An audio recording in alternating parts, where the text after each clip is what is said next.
प्रिय मित्रों, नमो नमः। इस YouTube चैनल संस्कृत कौमुदी में मैं संजय मौर्य आप सभी लोगों का हार्दिक स्वागत करता हूं। मित्रों, आज हम लोग चर्चा करेंगे यूपी टीजीटी पीजीटी शिक्षक भर्ती 2022 के परीक्षा की तैयारी कैसे करें।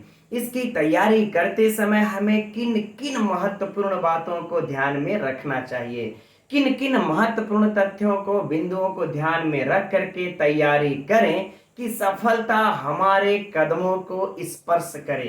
तो ऐसे ही 10 महत्वपूर्ण बिंदुओं की चर्चा करेंगे हम लोग आज की कक्षा में। चाहे मित्रों आप लोग पहली बार तैयारी कर रहे हो, चाहे आप विगत वर्षों से तैयारी कर रहे हो, यदि हम लोग इन 10 महत्वपूर्ण बिंदुओं को ध्यान में रख करके तैयारी करें तो सफलता हमारे कदमों को स्पर्श अवश्य ही करेगी। तो चलते हैं, देखते हैं यह 10 महत्वपूर्ण कौन से बिंदु हैं जिनको कि हम लोगों को अवश्य ही ध्यान में रख करके तैयारी करना चाहिए। तो सबसे पहला बिंदु तो मित्रों यह है कि हमें सुनिश्चित करना चाहिए कि हम टीजीटी की तैयारी करें या फिर पीजीटी की तैयारी करें। यह दोनों में से एक को सुनिश्चित करना पड़ेगा। नहीं तो ऐसे में क्या होता है कि हम दोनों के जब लालच में पड़ जाते हैं तो हम 10 दिन टीजीटी का अध्ययन कर लेते हैं और 10 दिन पीजीटी का अध्ययन करने लगते हैं। ऐसे में क्या होता है कि हम सफलता से अपने 1-2 कदम दूर रह जाते हैं। और जब हम सुनिश्चित कर लेंगे कि हमें या तो टीजीटी बनना है या तो पीजीटी बनना है, क्योंकि मित्र दोनों के पाठ्यक्रम तो अलग अलग हैं, है ना। जब हम यह सुनिश्चित कर लेंगे तो जो हम अपना समय देते हैं, अपना 100% समय उसी एक को देंगे। चाहे जो भी हम परिश्रम करेंगे तो अपना 100% परिश्रम यदि हम किसी एक को ही देंगे तो हम जो सफलता के जो पायदान है, जो सफलता की जो सीढ़ी है, उसमें कहीं ऊपर पाएंगे अपने आप को हम। तो हम ऐसे करेंगे कि ये दोनों में से पहले एक को सुनिश्चित कर लें। और हमारे ऐसे मित्र जो कि हम ये बुरा ना माने, जो कि टीजीटी पीजीटी दोनों की तैयारी करने को लेकर के पक्ष में रहते हैं और दोनों की तैयारी करते हैं और दोनों वो निकालते भी हैं। तो मित्रों, मेधावी छात्रों की हमारे संस्कृत जगत में, चाहे हमारे शिक्षा जगत में, हमारे भारत में कमी नहीं है। वो कर सकते हैं, निकाल सकते हैं। लेकिन हम बात करेंगे उनकी जो कि हम लोग कंफ्यूज रहते हैं कैसे तैयारी करें, क्योंकि बहुत सारे हमारे भाई बहन पूछते रहते हैं कि सर कुछ टिप्स दे दीजिए, किस प्रकार से तैयारी करें, कैसे नोट्स तैयार करें, कैसे क्या करें। तो इन सब चर्चा पर आज हम लोग कर रहे हैं। तो ऐसे लोग यदि हम लोग एक सुनिश्चित कर लेंगे तो हम समझ रहे हैं कि सफलता के हम बहुत ही नजदीक होंगे, सफलता हम अवश्य ही प्राप्त करेंगे। अब दूसरा बिंदु तब कौन सी होगी मित्रों, जब हम यह सुनिश्चित कर लें कि या तो हमें टीजीटी बनना या तो पीजीटी। तब अब दूसरा बिंदु किस पर चलना चाहिए हम लोगों को। तो दूसरा बिंदु मित्रों यह होगा कि जितने भी पिछले वर्ष के पेपर हैं उनको हल कर डालें। पिछले वर्ष के पेपर इनको हल कर डालें एक किनारे से, और संभव हो तो हम लोग नीचे से हल करें, अर्थात जस्ट इसके पहले जो पेपर हुआ, इसके पिछले वर्ष जो पेपर हुआ, इसके पिछले वर्ष जो पेपर हुआ, इधर से हल करते चलें। जब आप ये सुनिश्चित कर लें कि हमें टीजीटी बनना है कि पीजीटी, तो पीजीटी के पेपर को उठाइए और जितने भी पिछले पेपर हुए हैं तो एक आइडिया मित्रों दिमाग में लग जाती है किस तरह से प्रश्नों को घुमा करके पूछता है, कितनी आउट ऑफ सिलेबस पूछता है, कितनी गहराई तक पूछता है। जब हमको यह आइडिया हो जाती है तो हमारे दिमाग में एक सीक्वेंस बन जाता है कि अब हमको किस फॉर्मेट में तैयारी करनी है, राइट। अब इसके बाद जो तीसरा महत्वपूर्ण बिंदु है यह है कि स्वयं नोट्स बनाएं, स्वयं नोट्स तैयार करें, ठीक। क्योंकि हमारे बहुत सारे भाई बहन, हमारे पास कई ऐसे फोन आ चुके हैं कि सर आप नोट्स अगर आपके पास हो तो दे दीजिए जिससे हम तैयारी कर सकें। और मैं बार बार यह भी कहता रहता हूं कि मित्रों आप लोग अपने से स्वयं ही नोट्स बनाइए, नोट्स तैयार कीजिए और उसी से अध्ययन भी कीजिए। दूसरे के नोट्स का तैयार, क्योंकि जब हम पढ़ते हैं ना तो बस पढ़ते चलिए और नोट्स तैयार करते चलिए। अब आप लोगों के दिमाग में उठता होगा कि नोट्स किस प्रकार से तैयार करें। तो मित्रों जैसे देखिए, हम लोगों के पाठ्यक्रम में 7 साहित्य ग्रंथ है ना। तो हम क्या करेंगे, इन 7 टीजीटी में इन 7 के हम कॉपी ले लें, कॉपी खरीद लें 7 सादे पेज की, और एक एक ग्रंथ को भूमिका से पढ़ना प्रारंभ करें और उनको आप लिखते चलिए लिखते चलिए लिखते चलिए। और फिर उन्हीं का जब आपका नोट्स बन जाएगा मित्रों, तो आपको दोबारा, जैसे हम एक बार पढ़ते हैं और फिर एक बार उसी को लिखते भी हैं, तो ये हमारे दिमाग में एकदम सीक्वेंस से बैठता जाएगा, सीरियल से बैठता जाएगा, हमें विस्मृत जल्दी यह शीघ्रता से नहीं होगा, है ना। और दूसरे के नोट्स का वह क्या पढ़े हैं, कैसे बनाए हैं, उससे आपको रट्टा मारना पड़ेगा। अगर दूसरे का नोट्स मिल भी जाए तो उसको आपको रट्टा मारना होगा, उसको उतनी सीक्वेंस से समझ में नहीं आएगी। और जब हम अपना नोट्स तैयार करते हैं तो एकदम क्रमबद्ध तरीके से हम पढ़ते चलते हैं, क्रमबद्ध तरीके से लिखते चलते हैं, और हमारे माइंड में, दिमाग में क्रमबद्ध तरीके से मित्रों हमको आत्मसात होता चलता है। तो उससे अपना ही नोट्स बनाएं और उसी नोट्स से तैयारी करें। अब हम लोग चलते हैं चौथे बिंदु के तरफ कि वह चौथा बिंदु कौन सा है ना, जिससे कि हम लोग तैयारी करने में भी ध्यान रखना चाहिए। तो वह चौथा बिंदु है मित्रों कि पाठ्यक्रम से ज्यादा पढ़ें। इसका मतलब हुआ यह, पाठ्यक्रम से ज्यादा पढ़ें, है ना।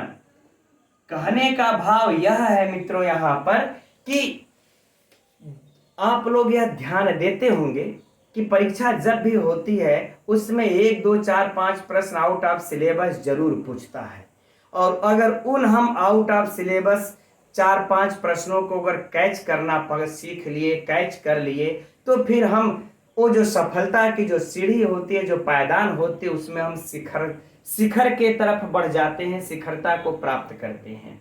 जैसे मान लेते हैं कि हम लोगों के पाठ्यक्रम में सुकनासोपदेश है, सुकनासोपदेश है, तो कादम्बरी के मंगलाचरण, कादम्बरी के कथा मुखम को पढ़ना न भूलें।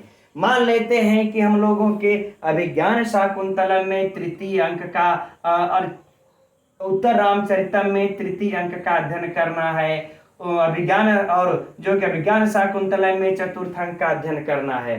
तो इसका मतलब ये नहीं कि पाठ्यक्रम में चौथा अंक है, तीसरा अंक है तो हम बाकी के अंकों को छोड़ दें, नहीं। भूमिका को उसको जरूर पढ़िए, उसकी कहानी को अवश्य पढ़िए, उसकी कहानी, पात्र, कौन सी घटनाएं किस स्थान पर घट रही हैं, इस घटना के बाद कौन सी घटना हो रही है, यह सब के सब अवश्य ही पढ़ करके नोट्स बना लें और दिमाग में एकदम बैठा लें, क्योंकि यही जो प्रश्न होते हैं मित्रों हम लोगों को वो कंफ्यूज कर जाते हैं, राइट। अब देखिए जो पांचवी बात है जिसको कि हम लोगों को ध्यान में रखना ही चाहिए अवश्य ही, वह पांचवी बात क्या है कि एक से ज्यादा लेखक की पुस्तकें पढ़ें, है ना। एक से ज्यादा लेखक के मूल ग्रंथ को अध्ययन करें, है ना। लेखक के मूल अर्थात कि कहने का भाव यह है, जैसे अभिज्ञान शाकुंतलम हमको अध्ययन करना है, चाहे जो एक उत्तर रामचरितम अध्ययन करना है, तो इसके मूल ग्रंथ को पढ़ें और एक से ज्यादा राइटरों की पढ़ें, एक से ज्यादा जो हिंदी लेखक हैं उसको लिखे हुए उसको पढ़ें। क्योंकि मित्रों हमें एक ही पुस्तक में सारी चीजें देखिए मिलती नहीं है। हम जब भी आप लोगों को पढ़ाते हुए, जैसे इस समय सुकनास की कक्षा चल रही है, तो हम सुकनासोपदेश की कक्षा चल रही है, तो उसमें हम कहते हैं देखिए एक त्रिपाठी सर की पुस्तक है, एक जो है कि हरिहर बंधु झा की पुस्तक है, एक जो है कि तारणी झा की है यह पुस्तक। इन सभी पुस्तकों में मित्रों आप लोगों को कुछ न कुछ नया चीजें अवश्य ही प्राप्त होगा। अगर किसी एक के सहारे रहेंगे तो मैं समझता हूँ कहीं न कहीं किसी भी लेखक की संपूर्ण पुस्तक नहीं होती मित्रों को उसमें सारा चीज मिल जाए, ऐसा नहीं होता। अब अगर आप लोगों के पास वह पुस्तक नहीं है तो आप अपने मित्र से अदला बदली भी कर सकते हैं, चाहे लाइब्रेरी ज्वाइन करके वहां पर एक से अधिक पुस्तकों का भी अध्ययन कर सकते हैं, राइट। और अब हम लोग मित्रों चलते हैं छठवें प्रश्न की तरफ, अरे छठवें पॉइंट की तरफ, कि वो छठवां पॉइंट क्या है जिसको कि हम लोगों को ध्यान में रखना चाहिए परीक्षा की तैयारी करने के लिए। तो छठा पॉइंट यह है कि अपने कमरे को एकदम सजा लें, कमरे को सजा लें, कमरे को सजाएं, कमरे को सजाएं। तो अब प्रश्न आप लोगों के दिमाग में उठता होगा मित्रों कि कमरे को किससे सजाएं? तो उन सूत्रों से सजाएं, उन रचना लेखक के नामों से सजाएं, जिससे कि हम लोगों को पढ़ने में सुविधा हो। जैसे हम मान लेते हैं अध्ययन कर रहे हैं, वहीं पर देखिए जैसे कारक है, कारक के सूत्र का मित्रों हम समझते हैं एक ही उपाय है जो कारक आप लोगों को कंफ्यूज करता है। इनके सूत्रों को क्रमशः लिख लें, जितने भी 110-20 सूत्र हैं सबको लिख लें और अपने दीवार पर चिपका डालें, है ना। और चाहे ऐसे क्या होगा, चाहे हमारे कोई भी बहनें होंगी, चाहे हमारे भाई होंगे, कुछ लोग देखिए हाउसवाइफ भी हैं, कुछ लोग वर्किंग में भी रहते हैं, तो अपना आए अगर बैठे भी हैं, खा करके भोजन करके लेट के आराम भी कर रहे हैं, तो सामने सूत्र दिख रहा है और 2-4 बार उसको पढ़ लिया। क्रम से जब तक से नहीं याद कर लेंगे मित्रों, उसका कोई कारक का उपाय नहीं है। लेखक और रचना की पुस्तकें हैं, उसको लिख करके वहां पर रख लें। कोई भी महत्वपूर्ण बातें जो आपको भूलती है उसको अपने सामने लिख लिख करके रख करके कमरे को उस प्रकार से सजा लें, यानी कि स्व अध्ययन का पूरा माहौल बना लें। यह अवश्य ही करना चाहिए, राइट। अब देखिए हम लोग आगे बढ़ते हैं, 7वें पॉइंट की तरफ चलते हैं कि 7वां पॉइंट हम लोगों का क्या है। तो देखिए 7वां बड़ा ही महत्वपूर्ण पॉइंट है ना, और यह हम सभी को ध्यान में रखना पड़ेगा कि ज्यादा सामाजिक होने से बचें, ज्यादा सामाजिक होने से बचें, है ना। आपने सब कुछ कर लिया है, यह चारों 6 पॉइंट को ध्यान में कर लिया है, लेकिन आप बहुत ज्यादा सामाजिक हो गए। जैसे शादी विवाह में अटेंड करना, आज इनकी शादी में, आज कल उनकी शादी में, आज इनकी पार्टी में, कल उनकी पार्टी में, आज इनके जन्मदिन में, कल उनके जन्मदिन में, आज यहाँ घूमने। व्यवहारिकता यदि आप निभाने लगेंगे, हमारे किसी भी मित्र भाई बहन को बुरा न लगे, यदि आप व्यवहारिकता अगर निभाने लगेंगे, सामाजिक होने लगेंगे, तो फिर कहीं न कहीं मित्रों आप लोगों की पढ़ाई बाधित हो ही जाएगी, है ना।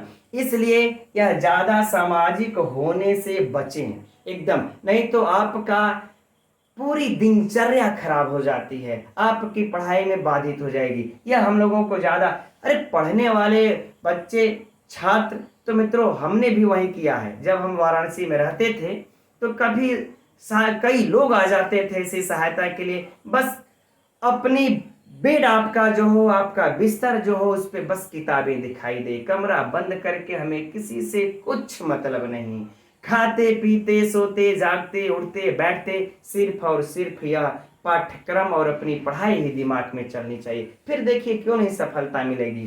तो ज्यादा सामाजिक होने से बचें। अब इसके बाद हम लोग अगर 8वें पॉइंट पर ध्यान दें, तो वह 8वां पॉइंट है मित्रों कि समय सारणी के अनुसार पढ़ें। समय सारणी के अनुसार, है ना, समय सारणी के अनुसार चक्र बना करके पढ़ें।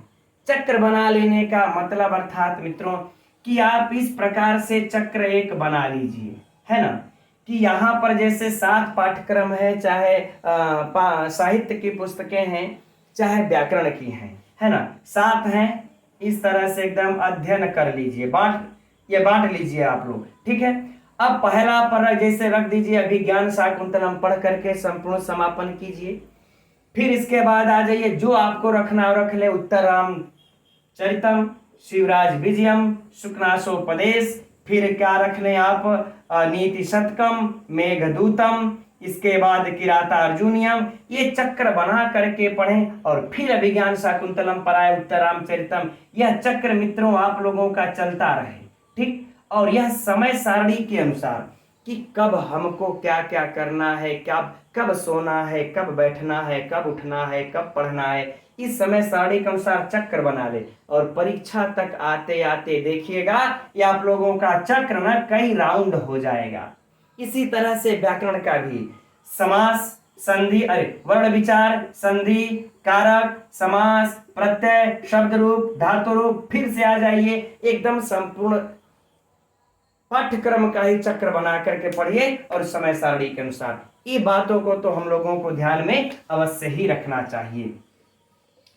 अब आगे देखिए मित्रों, अब 8 पॉइंट हुए। अब हम लोगों का जो 9वां पॉइंट है वह क्या होगा कि यह सबसे भी महत्वपूर्ण पॉइंट है कि ग्रुप डिस्कशन करें, है ना। ग्रुप डिस्कशन अवश्य करें। ठीक, कहने का भाव यह है कि जो भी मित्र आपके हो, अगर आपका रूममेट वैसा है या फिर आप गांव में रह रहे हो तो भी ग्रुप डिस्कशन कर लें। आप लोग प्रतिदिन खाना बनाते समय या एनी टाइम जो टाइम फिक्स कर लें किस टाइम पर हम लोगों को ग्रुप डिस्कशन करना है। कुछ लोग कहते हैं कि सर पास में है ही नहीं तो ग्रुप डिस्कशन कहाँ से होगी। अरे नहीं है तो मोबाइल है, उससे आप 2-3 लोग जो है कि कॉन्फ्रेंस के द्वारा जुड़ जाइए और एक एक प्रश्नों को पूछते रहिए, और हो सके संभव हो तो अपने अगर कमरे में अगर बैठ करके ग्रुप डिस्कशन सामने से करें तो और बेहतर है। क्योंकि हम कई बार मित्रों पढ़ते हैं लेकिन कुछ न कुछ जो महत्वपूर्ण बिंदु है हमसे छूट जाती है। तो किसी ने कुछ महत्वपूर्ण बिंदु को पकड़ा, किसी ने कुछ महत्वपूर्ण बिंदु को पकड़ा, और जब सब लोग मिल करके उस पर डिस्कशन करते हैं तो हमारे सामने एक नया नया प्रश्न उठता आता है और नई नई जानकारी हम लोगों को उपलब्ध होती रहती हैं। तो ग्रुप डिस्कशन मित्रों अवश्य ही करें, इसको कभी न छोड़ें। अब इसके बाद जो 10वां है और अंतिम है और सबसे महत्वपूर्ण है वह है मित्रों टेस्ट पेपर। वह क्या है? टेस्ट पेपर, है ना। यह आप लोग कहीं भी हो जाए, आप लोग प्रयागराज में रह रहे हो, कहीं भी रह रहे हो, अगर आप लोगों को जब भी जहां भी टेस्ट पेपर किसी कोचिंग संस्थान में पढ़ें, किसी से पढ़ें, कोई लेना देना नहीं मित्रों। जहां भी आप लोगों को टेस्ट पेपर देने का मौका मिले वहां आप लोग टेस्ट पेपर को अवश्य ही हल करें। चाहे वो आप लोगों को यूट्यूब ऑनलाइन कहीं भी A to Z मिल जाए टेस्ट प्रश्नोत्तरी हल करने के लिए, टीजीटी हो चाहे पीजीटी हो, तो उसको अवश्य ही हल करें। क्योंकि हमारे जो दिमाग की जांच और परख होती है वह इसी टेस्ट पेपर में ही होती है, टेस्ट प्रश्नोत्तरी में होती है। और हम समझते हैं प्रयागराज में से बहुत जगहों पे टेस्ट होते रहते हैं जहां पर आप लोगों को यह जा करके अवश्य ही टेस्ट देना चाहिए। ठीक है मित्रों, तो ये हुई 10 बातें हम लोगों को, जो अगर हम लोग इन 10 बातों को, 10 तथ्यों को, 10 मुद्दों को अगर हम लोग इसको अगर ध्यान में रख करके तैयारी अगर करें तो हम समझते हैं कि हम लोग अपने लक्ष्य के प्राप्ति में अवश्य ही सफल होंगे, अर्थात हम लोग अपने लक्ष्य को अवश्य ही प्राप्त करेंगे। तो ये रहा मित्रों आज के लिए। और अभी आगे और भी कुछ लोग कहते हैं सर धैर्य कैसे रखें, धैर्य कैसे ये बनाएं, उस पर भी हम आप लोगों के लिए अगले रविवार को देखेंगे। जब भी फ्री हो जाएंगे, थोड़ा सा भी फ्री होंगे, तो हम आप लोगों के लिए एक और मोटिवेशनल वीडियो लेकर आएंगे। तब तक के लिए मित्रों नमो नमः।